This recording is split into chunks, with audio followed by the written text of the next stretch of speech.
აქ რომ მოდიოარ ხო თავის ყველაფერი მემართება, მაგრამ ახალი წელი მოვიდა. წარმოუდგენელია, რომ მსგავსი ემოციები არ ყოფილიყო იმ საუკუნის და იმ წლების თბილისში და საქართველოში. მაგრამ იყო თუ არა ცირა რაიმე აი ისეთი გამორჩეული ტრადიციები, რომელიც იცი არ გადმოყვა და წინა ჩვენი შეხვედრასავით მე თუნდაც შეიძლება სევდამად შემიპყროს, რომ ეს ტრადიციები რაც მე-19 საუკუნის ან შეიძლება უფრო ადრეც არ ვიცი ხა რა პერიოდს მოიყვანთ, მაგრამ იყო და დღეს აღარ არის. მე უფრო ველოდი რა გადმოყვა, მაგრამ არის რაღაცები, რაც არ გადმოყვა. წმინდა და ახალი წლის თემას უკავშირდება, როდესაც ოჯახის უფროსი ბუხარი მაშინ ყველგან იყო. ანუ სოფლათაც და ქალაქათაც. ეს წესი მხოლოდ თბილისში არ ყოფილა. იმიტომ რომ ეს იყო გათბობაც და სამზარეულოც, ხო? კი. როდესაც ოჯახის უფროსი იღებდა ნაკოდალი ერქვა, ანუ ცეცხლმოკიდებულ შეშის ნაჭერს. მუგუზალი, სხვანაირად შეგვიძლია ესეც ვთქვათ და დიდი ძალით ანარცხებდა ძირს. და ის ნაპერწკლები, რომელიც ცვიოდა ოთახში, ამ ნაპერწკლებს მიყვებოდა ამ ადამიანის დალოცვა, რომ ბარაკა, ჯანმრთელობა, ну ასე თვლიდნენ, რომ რაც უფრო მეტი ნაპერწკალი გაცვივდებოდა, უფრო მეტი ბარაკა შემოვიდოდა და მეტი სიკეთე და ასე შემდეგ. ეს არ გადმოყოლია მაგალითად. რაც გადმოყვა არის, ну რა თქმა უნდა, ეს არის გოზინაღი. მე გოზინაღი სულიყო. საერთოდ ჩვენ ყავდა ქართული ამბავია გოზინაღი? აღმოსავლური თურქული გავლენაც არის, რა თქმა უნდა, მაგრამ ჩვენთან ეს წმინდად ქართულად ითვლება. ну როგორც ახლა ხალხინგალზე შეგვიძლია ვიდაოთ ქართულია თუ არა, მაგრამ ну ქართველები ვამბობთ, რომ ეს ქართულია, ხო? კულინარიაში არის ესეთი მიგრირებული თემები, რომელიც მე რაღაც ეროვნულ ხასიათს იძენს. რაც შეეხება გოზინაღს, საერთოდ ჩვენ ყავდა ძალიან საინტერესო ქალი. მამასაც ერქვა ბარბარე ჯორჯაძე. და ეს ბარბარე საკმაოდ ესეთი ხრისტიანის პატრონი იყო. გულისხმობ? მაგალითად, აი კაი გაწყებულა იცოდა პრესის დონეზეც. აქვს ერთი სტატია, რომელსაც ქვია 2 სიტყვა ყმაწვილ კაცების გასაგონად. აი ესეთ სათაურია. უკვე გასაგებია, რაზეც არის იქ ლაპარაკი, ხო? ტონით გასაგებია. ტონი აქვს ისეთი. და ხშირად მიუთითებდნენ მას, რომ მისი ადგილი იყო სამზარეულოში. და მან ეს გამოწვევად მიიღო და შექმნა წიგნი ქართული სამზარეულო, რომელიც 1874 წელს გამოიცა. და მაშინ ეს სიტყვა ქართული გუბერნია ვიყავით. საკმაოდ ხმამაღალი ნათქვამი იყო და როგორ გააძვრა ცენზურას, როგორ გაეპარა ეს არ ვიცით, მაგრამ მან ეს გააკეთა. და იქ არის გოზინაყის რეცეპტი მათ შორის და 40 წლის მერე ეს წიგნი გამოსცა მისმა შვილმა გოგომ, რომელსაც უკვე დაარქვა სრული სამზარეულო, იმიტომ რომ მან მიამატა კიდე რაღაცები და ჩათვალა, რომ დაასრულა. და სიტყვა ქართული იყო? ქართული ამოიღო და 1914-ში გამოიცა სრული სამზარეულო და იქ გოზინაღს ნიგოსთან ერთად გაუჩნდა მეორე, ანუ ნუშის გოზინაღი. თუ გახსოვთ, ჩვენი ბებიები აკეთებდნენ სახლში ნუშის გოზინაღს. მახსოვს. ხო, ეს არის ნუში, რომელსაც მდუღარეს ასხამენ და აცლიან კანს, მერე ხალავენ, როგორც ნიგოს და ნუ მერე რეცეპტი ერთი და იგივეა. და საოცარი გემოვა. მე ეს უფრო მომწონს სიმართლე. ნუშის ვიდრე ისი ხო. და აი ეს გოზინაყი იყო შემკვრელი თემა, იმიტომ რომ გოზინაყი იყო ყველგან. ყველა ოჯახში, ყველასთან, სოციალური ფენის მიუხედავად. შეიძლება ნუშის თემა არ ყოფილიყო, მაგრამ გოზინაყი არის ის, რომელიც თემაც, ასე ვთქვათ, ყველას აერთიანებს ამ თვალსაზრისით.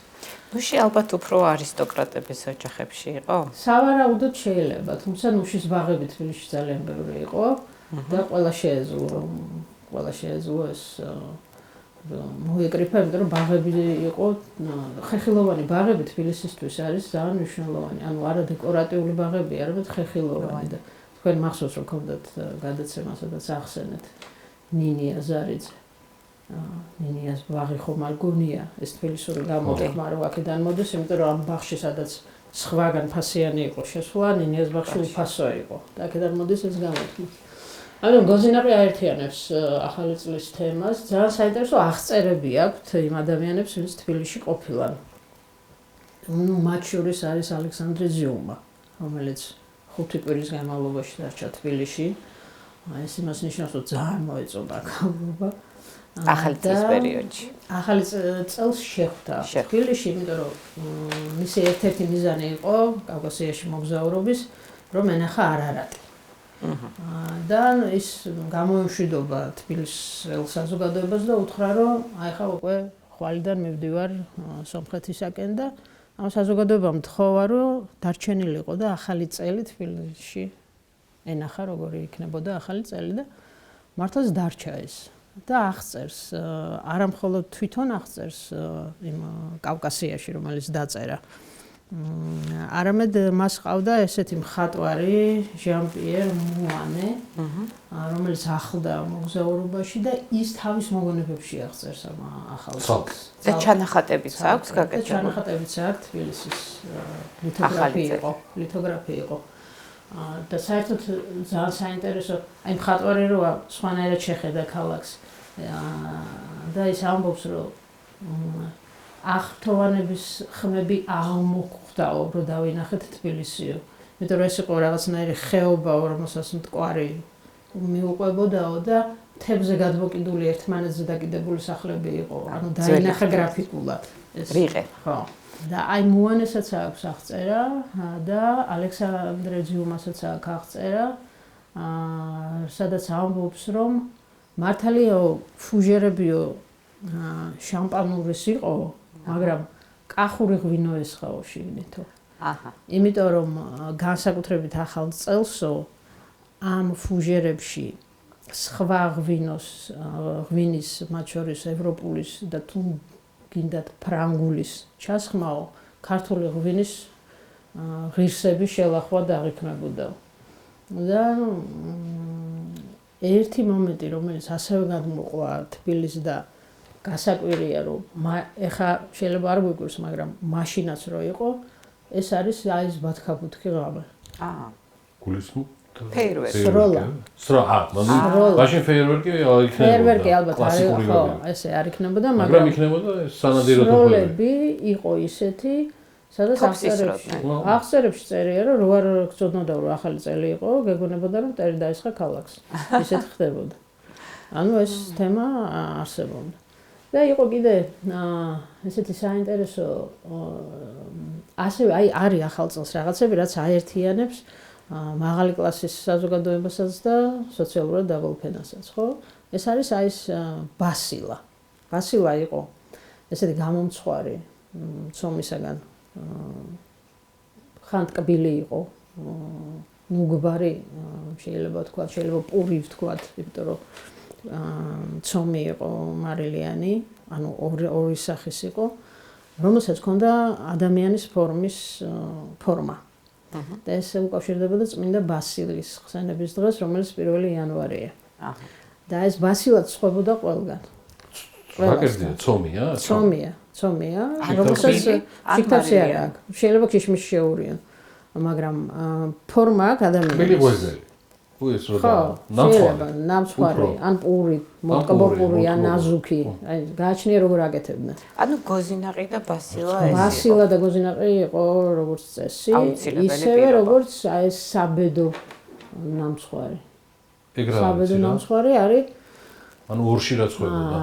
ორში რაც ხვებოდა, ეს იყო რაღაცას მალავდნენ შიგნით. ეს შეიძლება ყოფილიყო. მეც მქონდა ნამცხვარში რკინის მონეტას. მონეტები, ხო. ბებია ჩემი, მე მამა ჩემი იმას იზავდა და იღბალთან ასოცირებული იყო. სად მოხდებოდა კაცმარი, ვინც იპოვიდა ის იყო იღბალი. სხვათა შორის გურულ ღვეზელშიც იციან საშობაოდ. მე როგორც ვიცი, გურიაში არის შემორჩენილი ეს ტრადიცია ეხლაც და იღბალთან დაკავშირებულია. კიდე რა იყო, რო არ წენოდათ და მარტო ერთს რო არ ეპოვა, ყველაში დებდნენ. ეგეც იყო. და საიდუმლოდ ინახავდნენ, ხო, მე ვიცი. იმ დღეს თუ არა, სხვა დღეს ყოველ შემთხვევაში ყველას ერგებოდა ეს. ესეც იყო. ხო, აი ესეთი თბილისი ჩვენ ხო ვამბობთ რომ ესეთი ხმაურიანი და კარნავალური ქალაქი იყო. და ეს ახალი წელიც ესე ეგეთი იყო. ხმაურიანი იყო აი თოფის როლებით და ამბებით და ქალი არ უნდა გასულიყო სახლიდან იმ დღეს. იმიტომ რომ სუსტუმრიანობა იყო. კი ბატონო. და მას თავისი ვისია ჰქონდა. და უნდა დახვედროდა მისვლა-მოსვლაში. კი, და აი ეს ბანიანი სახლები, რომელიც ამავე დროს წარმოადგენდა სუფრასაც, ეზოსაც. სადაც დილიდან აი ფერად ნოხებზე გაფენილი სუფრებით ერთმანეთს ულოცავდნენ დამდეგ თუ მოსულ ახალ წელს. ხო, აი ეს იყო ხმაურიანი თბილისის თემა. ესე იგი ჩვენ გამოგვივიდა რა? გუზინაყი გარანტირებულად, ბასილა და თოფის როლა. ეს გარანტირებული. ეს სამი გარანტირებული იყო, ახლა. და აი თუ გადავხედავთ რაფიელ ერისთავის საახალწლო სუფრას, რაფიელ ერისთავი, რომელიც კახეთში დაბადებული ერისთავების წარმომადგენელია, ხო? და ნუ დასავლეთ საქართველოს თქვათ ესეთი კავშირი არ აქვს. მისი სუფრის აღწერაში პირდაპირ წერია, რომ საახალწლო სუფრაზე არის ღომი და ხარჩო. კახეთში. ეს არის. ღომი და ხარჩო კახეთში. არის რაღაცები, რაც ერთიანდება. მაგრამ არა საცივი. არა, ხარჩოც აწევია, ხარშო. მაგრამ ეს არის ნიგზიანი ხარჩო. გასაგები. საერთოდ ეს გასტრონომიის თემა არის ესეთი თემა, რომელიც შეიძლება დაყოს ერი და შეკრას და გააერთიანოს. რატო საზრისთ?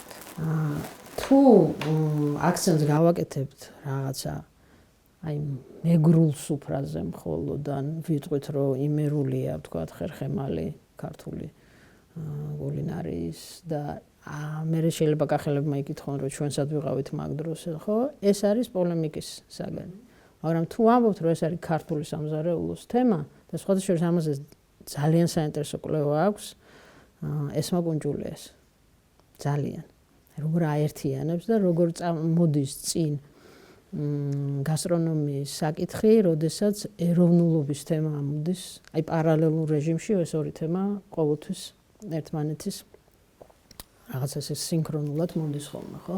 ანუ გასტრონომია ეროვნულ მოტივებში წამყვანია.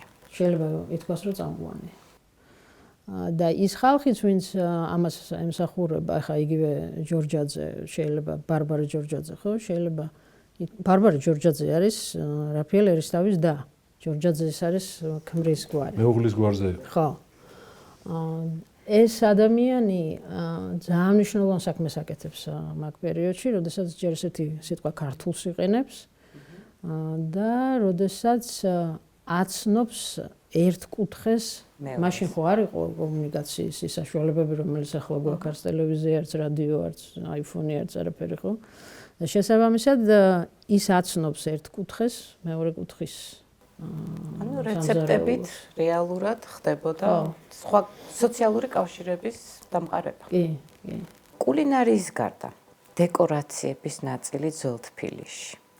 ჩიჩილაკი ვიცით რომ ეს არის ნამდვილი ქართული ნაძვის ხე და მისი საფუძველი მოდის დასავლეთიდან. მაგრამ აი ეს ევროპული ნაძვის ხის ისტორია თბილისში როგორ შემოდის და ზოგადად ჩიჩილაკი თბილისში როდის დაინერგა? იმიტომ რომ თუ სწორად ვიცი, მაინც უფრო დასავლეთ საქართველოს ნაწილია. კი, დასავლეთ საქართველოს ნაწილია, ნუ ამას თავის ახსნაც აქვს, ხო, რისგან კეთდება, ეს არის თხილის ხე, რომელიც ესე ადვილად ექვემდებარება ამ ათლას, ასე ვთქვათ. და ეს ძალიან საინტერესო ესეთი დაკვირვება შეიძლება გავაკეთოთ, რომ ოფიციალურად რაც გამოდიოდა პოსტკარდების სახით, აი საახალწლო ბარათების სახით, ის არის რუსულენოვანი ყოველთვის. მე ქართული ბარათი არ მინახავს. საახალწლო მისალოცი? რუსულენოვანია მხოლოდ. რუსულენოვანია. მაგრამ იმავე პერიოდის ქართულ პრესას თუ გადავავლებთ, აი ამ ახალი წლის პერიოდებში ქართული პრესა ილუსტრაციის მეშვეობით მისალოცებს აკეთებს ყოველ წელს, რომელსაც ბეჭდავს თვითონ გაზეთში. და იქ არის ქართული მოტივები. ანუ ის ადამიანი მაგალითად რომელიც შემოდის ხონჩით, მას აცვია ჩოხა. ანუ ეროვნული ელემენტები ასეთ ილუსტრაციებში არის. და ერთი ილუსტრაცია არის 1893 წელი თუ სწორად მახსოვს. ეს არის გაზეთი კვალი, რომელიც ბეჭდავს ჩიჩილაკს. ოღონდ ამ ჩიჩილაკს ამავე დროს აქვს ცოტა თოვლის ბაბუის სახის ფორმა. და მას ზემოთ სანთლები აქვს დანთებული და ამ სანთლების ქვემოთ არის აი რაღაცნაირი თასმები. და იმ თასმებზე წარწერებია. და სანამ წავიკითხავდი პირველად როცა ვნახე, ну მეგონა რა უნდა იყოს ახლა საახალწლო იმაზე და სურვილები. და სურვილების მაგვრად იქ წერია ილია ჭავჭავაძე, აკაკი წერეთელი, რაფიელ ერისთავი. მიზეზი? და ჩემი ახსნა ესეთია, რომ სხვანაირად აი ვის უნდა მოელოცა. ოღონდ ეს ხალხი მაშინ ცოცხალია. გასაგებია. ანუ აი ამ ხალხით შევიდნენ ოჯახებში და ალბათ უნდა წარმოიდგინო, რომ რას გეტყოდა ილია, რას გეტყოდა აკაკი. რას გისურვებდა, ხო. აი ასეთი ტიპის, ანუ ჩიჩილაკი აი ასეთი ფორმით შევიდა, აი ამ კონკრეტულ წელს მკითხველის ყოველ შემთხვევაში, მკითხველის ოჯახებში. რაც შეეხება ნაძვის ხეს, ეს ნამდვილად რუსული იმპერიული ნაწილის თემაა, იმიტომ რომ რუსეთმა ბევრი რამ შემოიტანა, მათ შორის ევროპული, და ბევრი რაღაცა, რაც თქვათ სახელდება არის რუსული, ის რუსული სინამდვილეში არის თავად ფრანგულიდან ნათარგმნი. ჩვენთან კი მერე რუსულიდან ითარგმნა, მაგრამ იმ რუსულში ფრანგულიდან არის შესული. და შესაბამისად ეს ევროპული ნაწილია, რომელიც შემოვიდა რუსეთის იმპერიასთან ერთად, არსებობს ესეთი 1913 წლის ფოტო. პირველი ნაძვის. ყარაშვილის გადაღებული, რომელიც ქიქოძის 9 ნომერში მდებარე სახლში არის დიდი უზარმაზარი ევროპული დეკორაციებით მორთული. კი, სრულად ევროპულია, რომ შეხედავ, თუმცა ასევე რამდენიმე წლით უსწრებს სოხუმში გადაღებული, ასევე სახლში გადაღებული ფოტო. ნაძვის ხე ფიგურირებს იქაც, ანუ სოხუმში უფრო ადრე გადაღებული ფოტო ნამდვილად გვაქვს. ანუ სოხუმში უფრო ადრე შემოსულა ევროპული ნაძვის ხე. მე ვფიქრობ, რომ ის შემოსულია მე-19 საუკუნეში ჩვენთან, მაგრამ აი ფოტო, რომელმა უფრო ადრე გადაიღო, ეგ ამბავია. გასაგებია. თან ქიქოძის ქუჩაზე ის უფრო პოპულარული იქ არისტოკრატია ცხოვრობს, ხო? ხო, რა ვიცი, ფოტო დიდი ხანია ვიცი და სოხუმის ფოტო არ ვიცი. სოხუმის ფოტოც არის კი. ასე ოჯახში. რას აკეთებდა იმდროინდელი ბიზნესი ახალ წელს? რამე სოციალური პასუხისგებლობები ჰქონდათ თუ არა, ეხმარებოდნენ თუ არა უპოვრებს? რა ტრადიცია იყო იმდროინდელი ბიზნესის დამოკიდებულებაში საახალწლოდ? შეიძლება რამე ღონისძიებებს მართავდნენ, სადილებს. ახალწლამდე საუბრდნენ. როგორც ახლა. უფრო ადრე იწყებოდა, ვიდრე. იცი რა არის? კი, იყო ესეთი ასევე შეიძლება ითქვას ტრადიციები. და ზოგადად სულ ვამბობთ, რომ თბილისი სოლიდარული ქალაქია და მას უყვარს თარიღები. ერთი წლით ადრე იციან, როდის რა უნდა გაკეთდეს ამ ქალაქში. და ეს მხოლოდ ახალ წელს არ ეხება, ხო? ზოგადად ყველა ნადიმი, თქვათ, არა მხოლოდ ბიზნესის მხრიდან, არამედ წვრილი მეწარმეების მხრიდან, თუ ვიტყვით, რომ ესენი იყვნენ ყარაჩოღელები. მათი ყველა ტიპის დიდი ნადიმი უკავშირდება საქველმოქმედო გადაწყვეტილებას. ანუ ეს ნადიმი მერე მთავრდება ქველმოქმედებით და ქველმოქმედება ნიშნავს იმას, რომ მაგალითად იმ დღეს შეგროვებული ფული მიაკ და აძლევს ოჯახს, სადაც ყველაზე ღარიბ ოჯახს, სადაც ქალია გასათხოვარი. იმიტომ რომ ზითვის გარეშე თბილისში ქალს ვერ გაათხოვებდი. ამიტომ ეს მან იცის. და ესე თავის ასე ვთქვათ ჩართულობას აი ესე გამოხატავს. ზითს უმზადებს ყველაზე ღარიბს. სოციალური მხარდაჭერა ამის გარეშე რომ ვერ გაათხოვებ ქალს, აი იმ ოჯახს აძლევს. ანუ იცის ვის უნდა მისცეს. ესეთი არის. ქველმოქმედება იყო მასშტაბურიც ბიზნესის მხრიდან და ეს არის უპოვართა სახლების არსებობა თბილისში. იმიტომ რომ თუნდაც ის ახალი წელი ყველამ უნდა აღნიშნოს, ხო? იმ ადამიანმა, ვისაც ამის შესაძლებლობა არ აქვს. ეს სახლები გარდა იმისა, რომ კიდე სხვა მიზანს ემსახურებოდა, ამისთვისაც იყო, რომ იმ დღეს ყველას უნდა ეზეიმა. ეს იყო თემა. და 31-ში ღამეზეა საუბარი. კი. 31-ში ღამეზეა საუბარი, იმიტომ რომ და რეალურად 14 იანვარი ეს ძველი სტილის ამბავი ჩვენთან ხო ყველაფერი ორ-ორია. იქაც ეგრე იყო. მაშინაც ეგრე იყო. იმიტომ რომ 1 იანვარი, მე-15 საუკუნიდან 1 იანვარი როგორც ახალი წლის თემა უკვე არსებობს. მათ შორის საქართველოში უკვე არსებობს. თუმცა ეს დუბლირებებიც არის.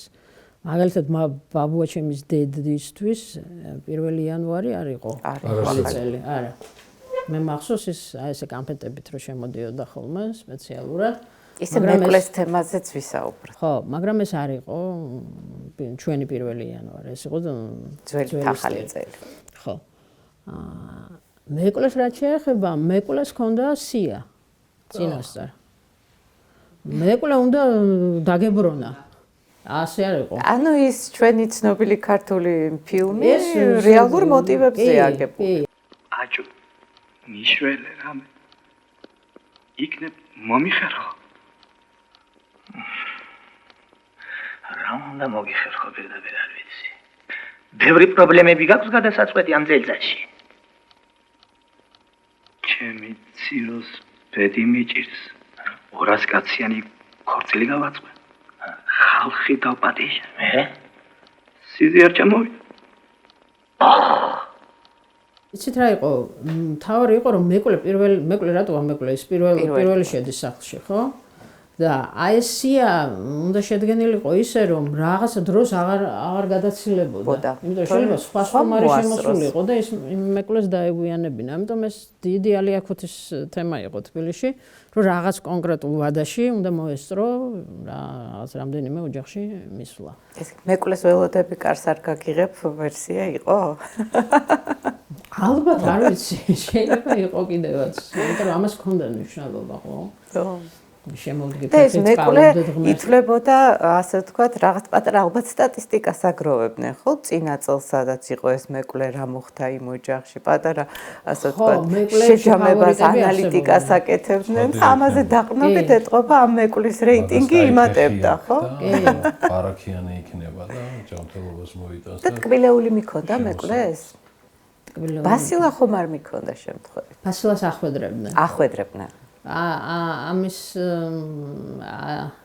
ამის მიზანი იყო, რომ აი ეს მარჯვენა ფეხი დაედგა ზღურბლზე, ეგ იყო თემა და ნუ რა თქმა უნდა სიმბოლურად ეს ტკბილეულის შემოტანაც იყო კავშირში მეკვლეობასთან.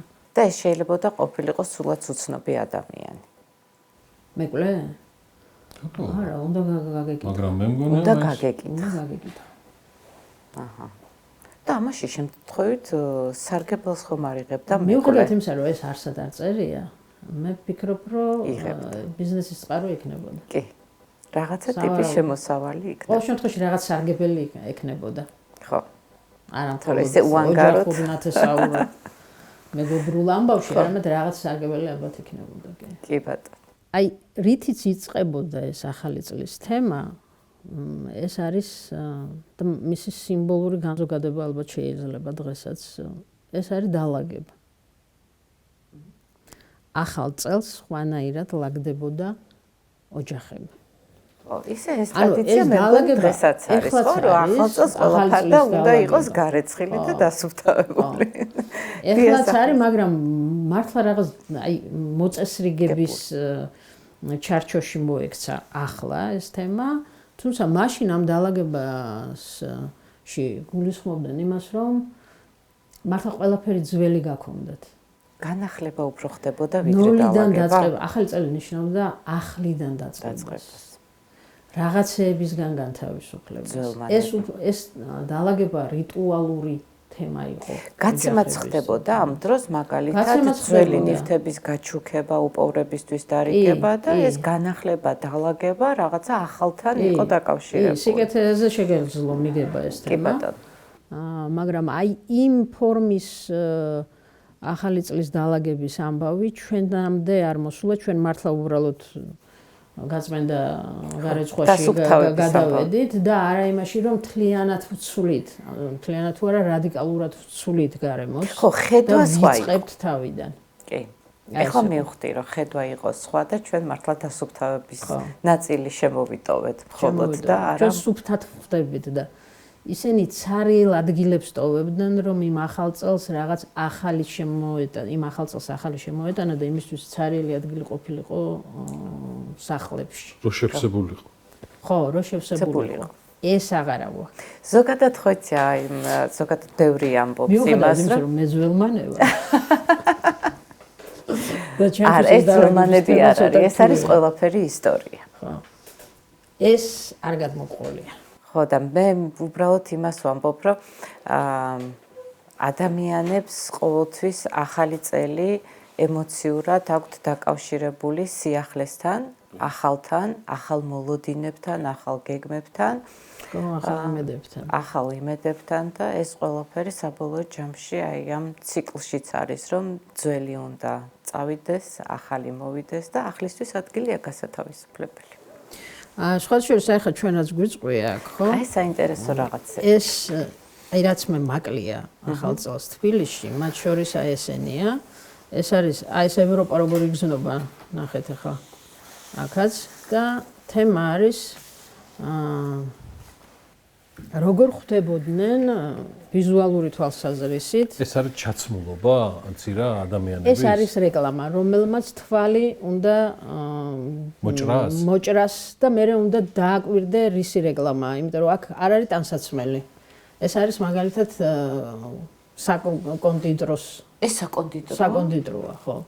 ანუ ლამაზმა სახემ უნდა მიიზიდო რომელიც შეიძლება კავშირში არ იყოს. ესეც საკონდიტროა? ეს ყველა არის ან იმისი, აი ხა ესენი მაგალითად ეს არის კამფეტები, რომელშიც იყო ეს ჩანართები. და თან პოპულარიზაციაა სპორტის. ჩოგბურთი. იმიტომ რომ ჩოგანი უჭირავს ხელში. ხო. ესეთი რაღაცები ჩვენ რატომღაც დავივიწყეთ და მათ შორის აი ეს რომ ამბობთ რომ კარნავალური ქალაქია და რაღაცნაირი თეატრალური ქალაქია და რაღაცნაირი თემებს სხვანაირად გაწოდებს, აი მაგალითად ის რომ თქვა ჯანსაღლის სპორტის თემა ის რომ თან საკონდიტროში თან შოკოლადს რო შეჭამ გახსოვდეს რომ შეარსებობს, ხო? ეს მომენტები ჩვენთან აღარ არის. ისევე როგორც აი ხა აქ მაგ სპეციალურად მიუხედავად იმისა რომ ახალ წელს პირდაპირ არ ეხება, მაგრამ მგონია რომ ამაზე წერდნენ ერთმანეთს მისალოც არა მხოლოდ წერილს, არამედ მისალოცებს. ეს არის აქ არის შოთა, თამარი, ილია, რაფიელ ერისთავის სხვათა შორის და ერთ-ერთი წერილია აქ, რომელიც 1895 წელსაა დაწერილი, ეს იმას ნიშნავს, რომ რაფიელ ერისთავი ცოცხალია. ანუ მათი სიცოცხლის დროს ხდებოდა აი ესეთი ქაღალდების გამოცემა, სადაც მისალოცსაც გააკეთებდი და წერილსაც დაწერდი, ხო? ეს გიორგი წერს რაფიელ გიორგი წერს, ეს გიორგი ნიკოლაძე წერს მამას, ნიკო ნიკოლაძეს. საყვარელო მამა. მადლობელი ვარ სათამაშოებისთვის. წერილი მომწერე. შენი გიორგი. 1896. 10 მარტი. ხო, აი ამაზე ფიქრს თავი დავანებეთ. და მხოლოდ რაღაცნაირი ბაფთით შეკრული საჩუქარი ვფიქრობ, რომ საკმარისი არ არის. სხვადასხვა ტრადიციებია საჭირო. და ნუ წარმოიდგინეთ ახლა ეს ამ დღეს რა ხდებოდა ვთქვათ თბილისის ვიტრინებში. საკონდიტროები, სადაც საახალწლო ტკბილეული მზადდებოდა. როდიდან იქცა ბიზნესად თბილისში? მე-19 საუკუნეში აქ უკვე ძალიან სერიოზული ბიზნესია მისი. ჩვენ მაგალითად ვიცით ფრანგული საკონდიტრო, რომელიც იყო სასახლის ქუჩაზე პირველად სასახლის გვერდით. ფრანგული საკონდიტროა და მის ეტიკეტს თუ დავაკვირდებით, იქ ფრანგულად წერია, რუსულად არ წერია. თვითონ ფრანგულად წერია. ასევე იყო ვორონცოვზე საკონდიტრო, რომლის დამზადებული ტორტის ფოტოებიც არსებობს. სხვათა შორის მე როგორც ვიცი ძალიან ლამაზია. საოცარი რაღაცებია ვიზუალური თვალსაზრისით, მათ შორის არის მირზოევის ქარხანა გაკეთებული ტორტის სახით.